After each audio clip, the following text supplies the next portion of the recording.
అనగనగా ఒక ఊరిలో రాము అనే ఒక అబ్బాయి ఉండేవాడు.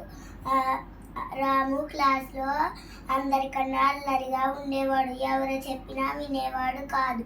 దాంతో పిల్లలందరికీ లెసన్స్ వినాలంటే చాలా కష్టంగా ఉండేది.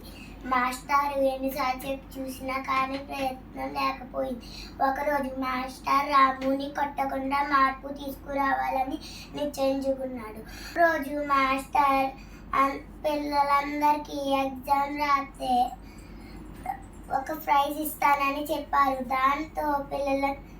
దాంతో రాము క్లాస్లో చదువుకున్నాడు. అప్పుడు క్లాస్లో అందరూ అల్లరి చేస్తుంటే మాస్టర్కి చెప్పాడు. అప్పుడు మాస్టర్ ఏమన్నారంటే, నువ్వు ఒకరోజు చదివినందుకే అల్లరిగా ఉన్నావు, వాళ్ళు చదివినప్పుడు నువ్వు అల్లరి చేసావు కదా.